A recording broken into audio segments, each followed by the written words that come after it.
Hello, friends. This is Wendy with Cannin, Plannin. I am a direct sales planner coach, and I help amazing moms, entrepreneurs, and small business owners set goals, build habits, and help them to be able to organize their task list and get more done with their 24 hours. So I am joining you from a couple of different places. I'm actually streaming in 3 places right now, which I love the technology for this purpose. But I wanted to pop in and say hello to all of you guys today. I want to make sure that everything is streaming where it's supposed to be. That looks good. Let me check one other place and we will look for that. And then we should be good to go. Fantastic. So hello, friends. We have been talking over on my business page. This is also streaming in my free workshop so you guys can watch it. And it will be uploaded onto YouTube later so you can go back and watch it there as well. So we have been talking on my business page about organization of the digital variety. You all know that I'm a planner coach. I love all things paper planning, but there are many tools that we have to be able to use as business owners, especially in today's society, that puts us in a place to need some digital assets at our reach. And one of those digital assets that I utilize is Canva. And one of the things that I have found along the way is that if it is not organized, it's going to cost you time, which in turn will cost you money because you are going to spend time trying to find whatever it is that you were looking for in that particular place, and you're not going to be able to find it. So today we're going to talk about how I organize my specific Canva layout and give you guys an idea of how you can put it together so that you can get the biggest bang for your buck and save yourself time and, in essence, money. So let's take a look at what I've got for you guys today. So you are looking at my project folder. Let me see if I can blow this up a little bit so you guys can see a little better. I live in my project folder, and when you go into your Canva account, it's going to be right here under all projects, and I live in the folders category. What you're going to find when you look at this is that I have a couple of different things going on here. First thing, I have workshop graphics. This is something that I always have in play as I have a workshop going on every quarter. I also have the Plan in Place, which is our paid membership group. My son even has a folder, you guys. I have party graphics, Tool of 12 products. These are, this is a folder with all of the selfies from my Harmony Hero team. And then you're also going to see that I have folders for each one of the months. So here's February, January, December, October, November, and then there's September, August, and then there's a couple of other graphics as you go along, or folders as you go along.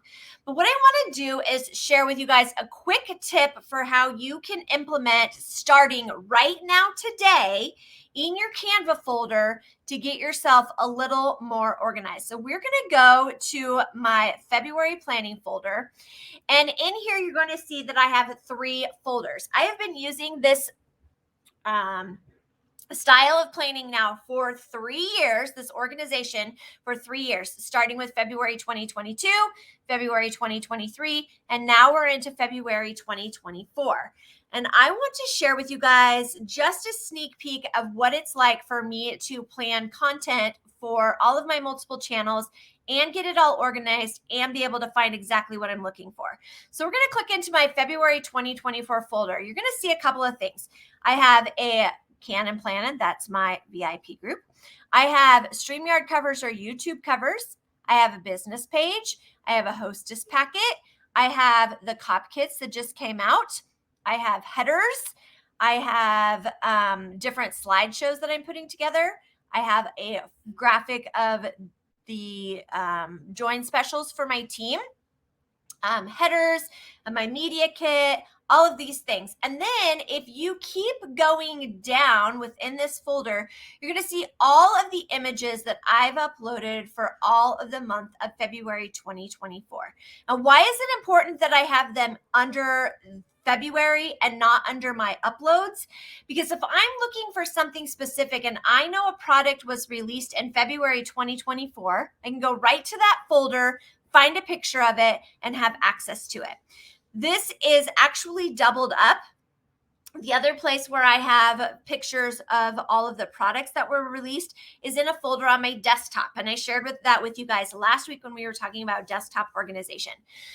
So what I want you guys to do is I want you to think about how you are uploading the information into your Canva. If you're using graphics from your corporate, I would put them into your folder based on the month that they were brought into your company. It's really easy to do. You're going to go up here to the three dots. Nope, hold on. You're going to go to images and add new and go to upload. And you can directly upload them right into your folder so that you know exactly where they are.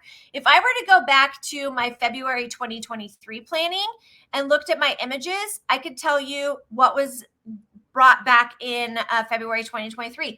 We first released the gnomes in 2023. If you're following Tool 12, we also had a tote sale and all of these things. I have them listed here so that I can quickly and easily go back and see all the things that we had available in case we have somebody that asks a question about a specific product. This is a great way for you to be able to do it.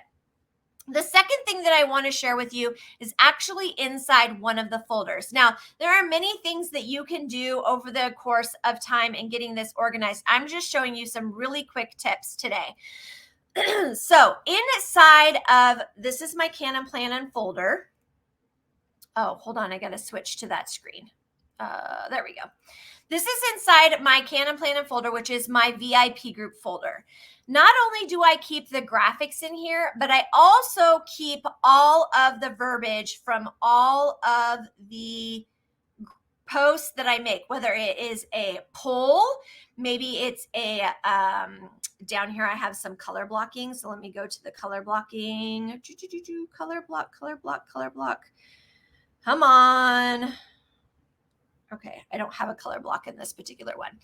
If I had a color block, it would say color block and then what was in the color block information.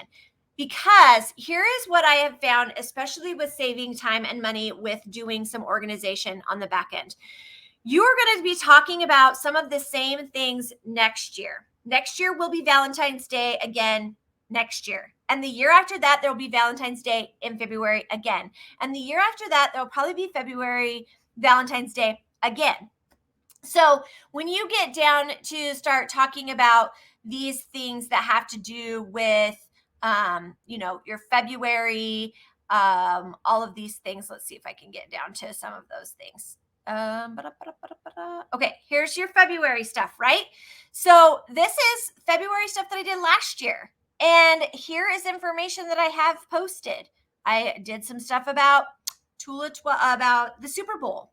I did some stuff about commercials and Valentine's Day. And guess what? All of that stuff is going to happen in February next year. And I have access to it because I have saved my verbiage in the notes section right along with my copy. And if I want to use this again next year, let's say I want to use, would you rather have flowers or chocolates, but I want to change it up. And maybe I want to say out to dinner or into dinner. I can still use this graphic, change this up, and then I can check the verbiage. Oh, well, I have this question and a few parties and friends I know that I would personally pick flowers because I'm not a fan of chocolate. Just so that you guys all know, I'm not a fan of chocolate. But if this was books or movies, I could change this verbiage up a little bit, change this graphics to incorporate books and movies, and bam, I'm done. And I have a copy of it that I can use over and over again from February, from now until the end of time. And this is something that I really want you guys to think about when you are putting together your organization system, and starting with your Canva, because it's really easy. You go out today in your Canva and create a February planning folder. In your February planning folder, you're going to create a subfolder that says February 2024. And you're going to start building your content right there. If you don't want to start today, start for March, because you might already be done with February. Start for March. Create a March planning folder. Create a subfolder inside of that. Maybe it's your VIP group. You say March VIP group planning, and you start getting all of your plans together for what you're going to do. Even if you are not creating graphics and you're using polls or you're using your color block option, right? The option in Facebook where you can use the color block and then be able to save that. You can still write your verbiage right in the notes section, save a piece of your graphics. So if I was in, let's say I was in here and I wanted to do a color block, I could really quickly say on here, color block. And then off to the side, I could say, let's say I was doing a Valentine's Day thing and I would say chocolates, or flowers. Okay. And this was just going to be on a color block in Facebook. I could quickly copy that, but I have a placeholder here so that I know when and how I'm using it. The other thing that I like to do with my content is you'll see that I have 1A. In my VIP group, I post 2 times a day. So this is the first post, first post, first post, first post. You'll see that there's no B's in here. And I just told you that I comment twice a day. And that's because the other thing I have is video. I could definitely put a block in here and say, craft with me video number 5. And then I could put the verbiage off to the side. I could do that. I didn't because I didn't incorporate videos in my Canva, but it's definitely something that you could potentially put into your planning as well. So I just want to share with you guys these quick little tips of how you can start implementing some organization in your Canva today, right now, or starting in March 1st, which is next Friday. You can start planning and putting together your Canva organization, getting it ready to go for the new month so that when you are ready and get ready to do March of 2025, you can look back and say, what did I cover last year? Oh, I think that's still important for my ideal client to be able to hear. I'm going to take some of that information, I'm going to copy it into 2025 folder, and I'm just going to start messing with it and see how I can incorporate those kinds of things for my VIPs this year. Still talk about the same information because it's going to be important to them now, just like it was back then, right? So I hope you guys have enjoyed this quick little tip. If you have found this information helpful, please feel free to hit share, send it out to your friends, and let them know. If you are watching from our workshop group, fantastic. Please go ahead and share out the link for them to get registered. We'll be kicking off that registration or kicking off that workshop on February 26th, which is next Monday. And I look forward to hanging out with all of you then. Thanks so much for joining me, and I'll see y'all soon. Bye, friends.